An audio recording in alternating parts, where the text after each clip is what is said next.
Hey guys, so today I'm going to be showing you how I did these 3D flowers and how I did them thin enough to be able to encapsulate. And also if you guys want to see how I did my nails, this plankton set, I actually did a video on that. And my right hand, ignore them please. I tried the Beetles Gel X dupe and they're not holding up the best and I just don't feel like taking them off. Also, I'm going to be using my number 2 3D nail art brush that I got from Amazon. And I'm going to be using this white that I got from Glam and Glitz with my Mia Secret monomer. And I just put down this red napkin so you guys can kind of see better so it's not white on white.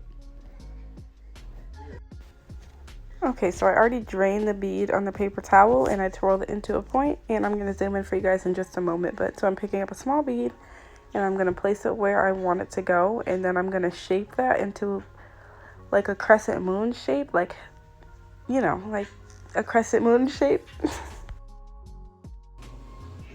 After I shape it, ideally you should let it set longer than I did, but I was just being impatient. After I shape it, I let it set for like a second or two, and then I start pressing it out to flatten it as flat as I possibly can without losing all of the dimension in the petal.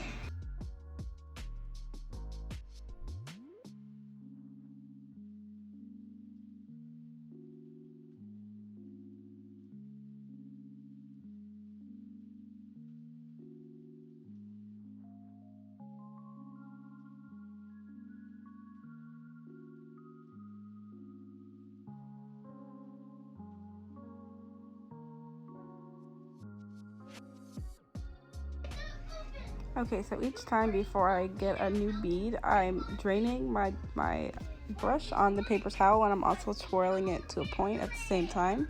And then I'm just picking up very small beads, which is very easy to do when you have a brush so small. And the way I'm placing that, you want to give yourself room to flatten the bead out. So you don't want to place your bead right next to the other petal that you just made, because it's going to flatten out and it's going to get wider. So I place it just a little bit off so I have room on the side for it to get flatter.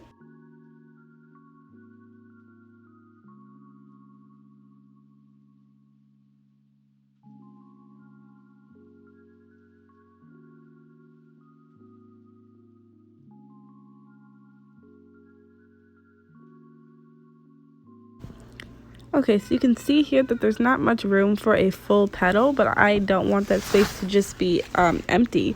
So I'm still going to put a bead there and make kind of like a half a petal. So I'm just going to place the bead there, and I'm going to do the petal how I normally would and just let whatever is going to hang off or fall off over the edges do that, and then I'll clean that up with my file when we get to that part.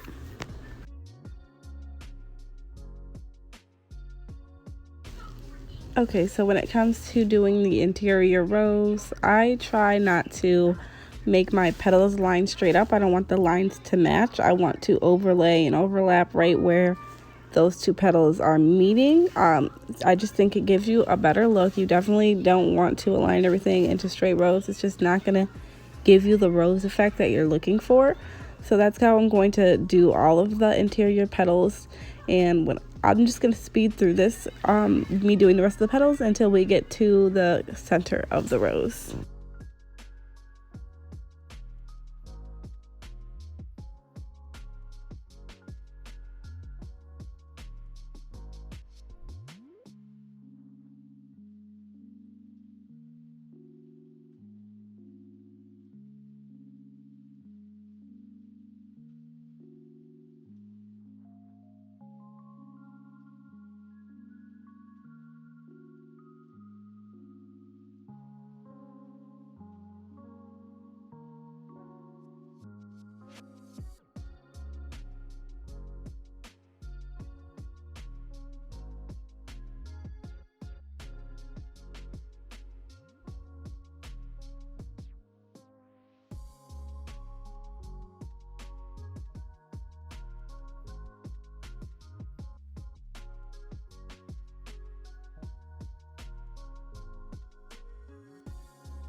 Okay, now that we're getting closer towards the centerpiece, I do just want to point out then that when you're picking up these beads, they should be getting smaller and smaller as you get closer to the middle, the center of the flower.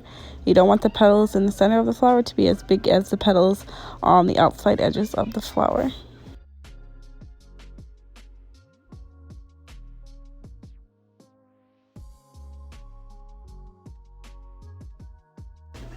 Okay, this is real time again, and I'm about to pick up, I'm going to put 2 more beads here in the center, and I'm about to pick up the next one. You don't want to make sure that you're bringing your brush to a point again, because it's very important when you're doing the center bits that your brush is sharp.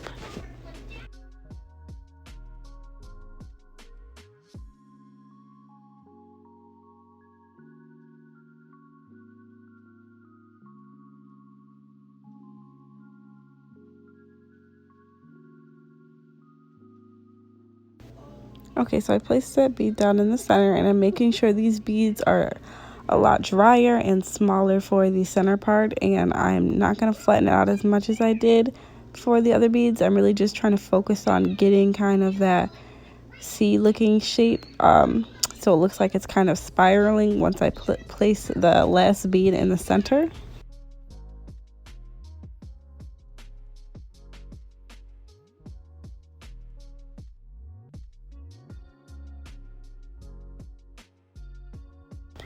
So you guys can see how small that bead is. I literally dipped it in the acrylic powder, just dipped it in and took it right back out so I can get the smallest bead I possibly could.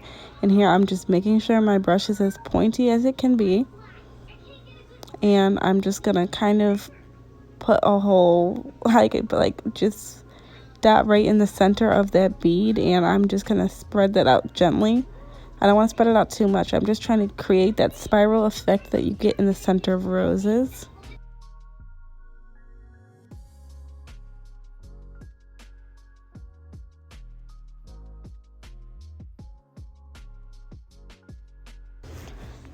And now I'm just gonna make a couple leaves, and leaves are really easy. You just kind of make it into a teardrop shape, and then after I do the teardrop shape, I'm gonna flatten it with my brush again, just to kind of give it a little bit more dimension. And then I'm going to take my cuticle pusher, and I'm gonna make just like lines in it to give it even more dimension, and so you can tell that it's supposed to be a leaf.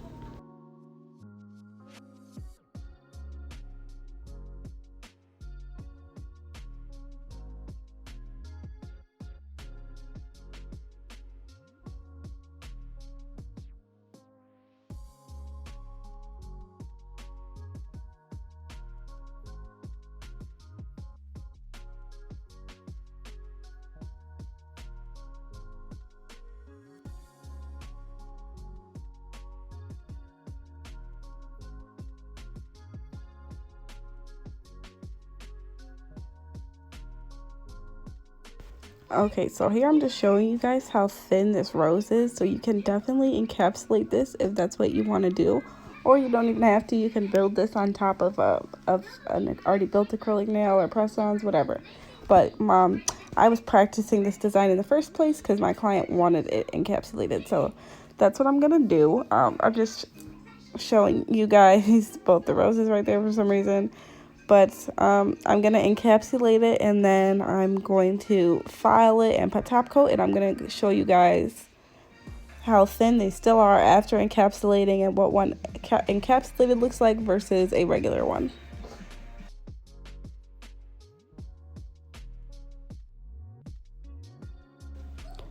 So when you're going to encapsulate a rose like this, you definitely want to get clean monomer, because you want your rose to be as clear as possible. You want to be able to see through your acrylic as clear as possible. Since I was just using white in my monomer, it could definitely become foggy and less clear. So I'm just going to get fresh monomer, and then I'm going to get my clear acrylic, and I'm going to use very wet beads and do as little patting and swiping as I possibly could do to avoid air bubbles. And then you guys will see the outcome.